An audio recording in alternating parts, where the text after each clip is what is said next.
রোদ্রুরকে মেরে ময়নাকে নিয়ে যাওয়ার সময় রাজারামকে পুলিশের হাতে তুলে দিল প্রমোদ। হ্যাঁ বন্ধুরা, এমনটাই দেখা যাবে। তাই সম্পূর্ণ জানতে ভিডিওটিতে লাইক দিয়ে চ্যানেলটি সাবস্ক্রাইব করে দেখতে থাকুন। গল্পের শুরুতে দেখা যাবে কুমুদ ছটফট করতে থাকে আর বলতে থাকে, কই এখনো তো আসলো না। উনি তো আবার আমারে কইছিল দরজাখান খুইলা দিতে, কিন্তু এখনো তো আইলো না। কি করবো আমি? এই বলে ছটফট করতে থাকলে ময়না বলতে থাকে, এ কি কুমু দিদি, তুমি এখনো বাড়ি যাওনি? তখন কুমু বলতে থাকে, না না, এখনো যাই নাই। তারপরেই দেখা যাবে জমিদারনি চলে আসে। এসেই বলতে থাকে, কি হয়েছে? তারপরে ময়না বলতে থাকে, না কুমু দিদি তো এখনো যায়নি, সেই কথা জিজ্ঞাসা করছিলাম।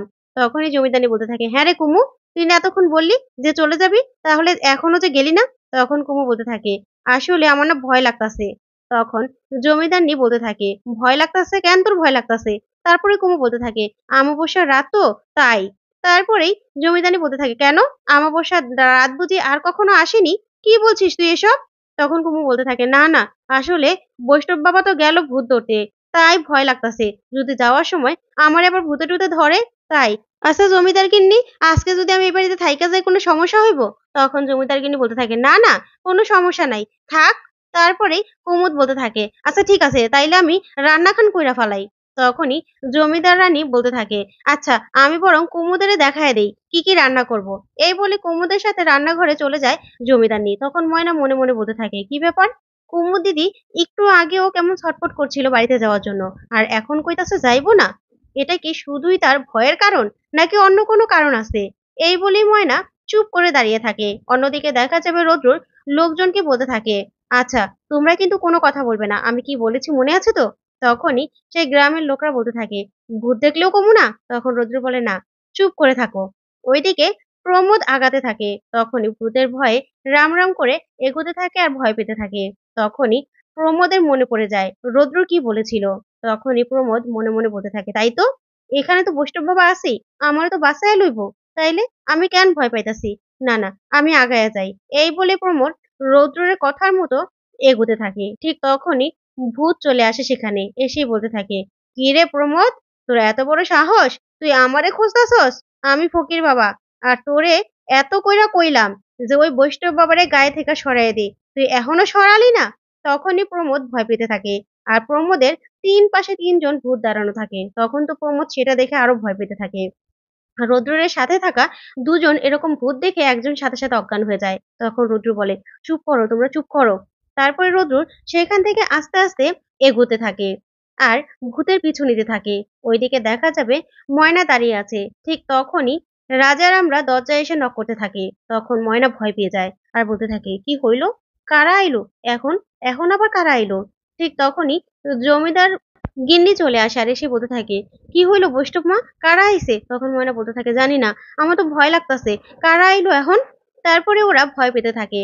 আর জমিদার গিন্নি জিজ্ঞাসা করতে থাকে, কে তোমরা, কে?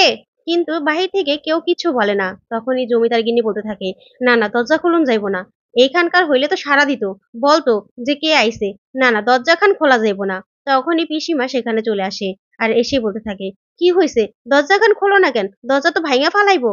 তখনই জমিদার গিন্নি বলতে থাকে, না না দিদি, দেখেন না, মনে হইতাছে অন্য জায়গা থেকে কেউ আইছে, এই গায়ের হইলে তো সাড়া দিত, আমরা তো ডাকতাছি কিন্তু কেউ তো সাড়া দিতাছে না। তখনই সেও ভয় পেতে থাকে।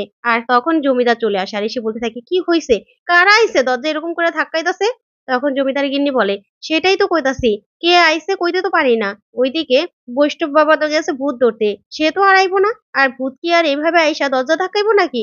কোনো শব্দই তো করে না, কোনো কথাই বলে না। তখন জমিদার জোরে, জোরে বলতে থাকে, কে, কে, কথা বলো না কেন? কিন্তু বাহির থেকে কোনো শব্দই আসে না। তখনই কুমু চলে আসে আর এসে বলতে থাকে, যাই, ওনা তো দেখা তো মনে হইতাছে না যে ওনারা দরজাখান খুলবো। যাই আমি দরজাখান খুইলা দেই। তখন কুমু এসে বলতে থাকে, দাঁড়ান, দাঁড়ান, আমি আইতাছি। এই বলেই সোজা গিয়ে কুমুদ কারো কোনো কথা না শুনে দরজাটা খুলে দেয়। আর এদিকে তখনই ডাকাত সেজে সবাই ঢুকে পড়ে আর সবাইকে ছুরি ধরে আর বলতে থাকে, একদম চুপ, কেউ কোনো কথা বলবি না। তখন সবাই ভয় পেতে থাকে। অন্যদিকে দেখা যাবে রৌদ্র চুপি চুপি ভূতটাকে ধরার জন্য এগোতে থাকলেই হঠাৎ করে একজনের সাথে পায়ে লেগে রৌদ্র পড়ে যায়।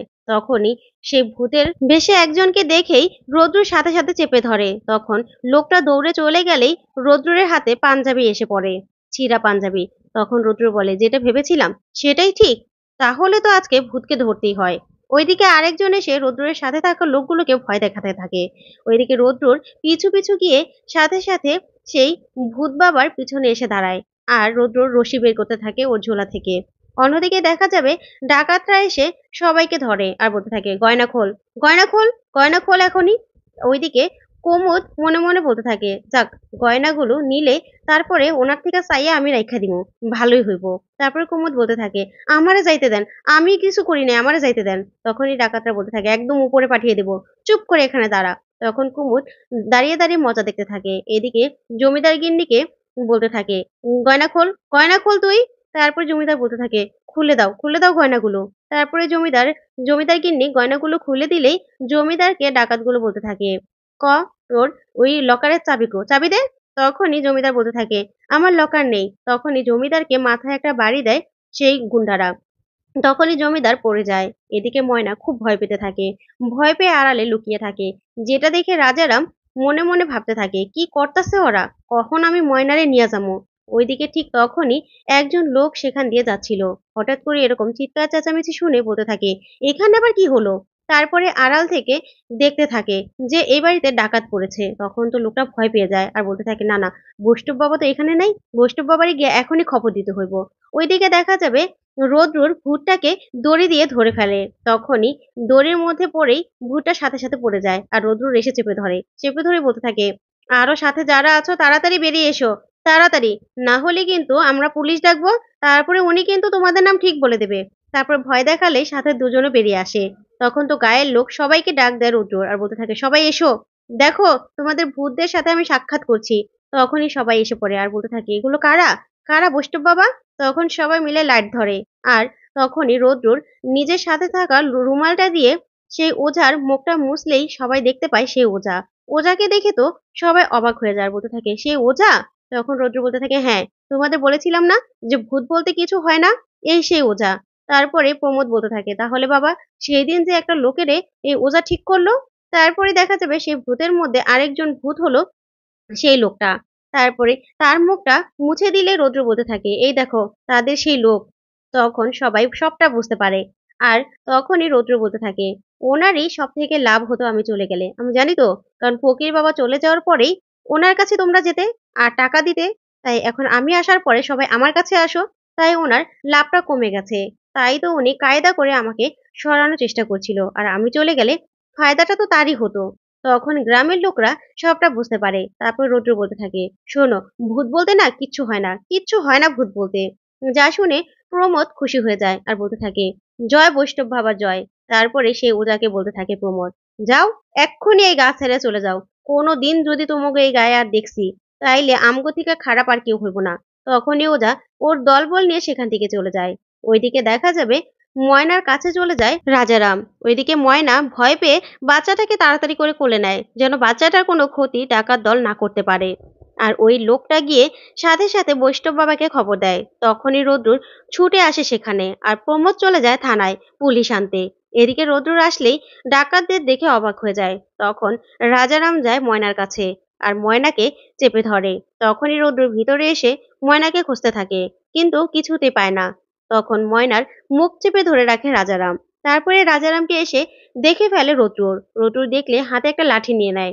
লাঠিটা দেখেই রাজারাম বন্দুক তাক করে রোদ্রুরের দিকে দাঁড়ায়। তারপরে রোদ্রুরকে আঘাত করে ময়নাকে কোলে নিয়ে রাজারাম পালাতে গেলেই প্রমোদ সেখানে পুলিশ নিয়ে পৌঁছে যায় আর রাজারামকে ধরিয়ে দেয়। তো বন্ধুরা, আজকের আপডেটটি তোমাদের কাছে কেমন লাগলো অবশ্যই কমেন্ট করে জানাতে ভুলবে না। পরবর্তী আপডেট পেতে চ্যানেলটি সাবস্ক্রাইব করবে। ধন্যবাদ।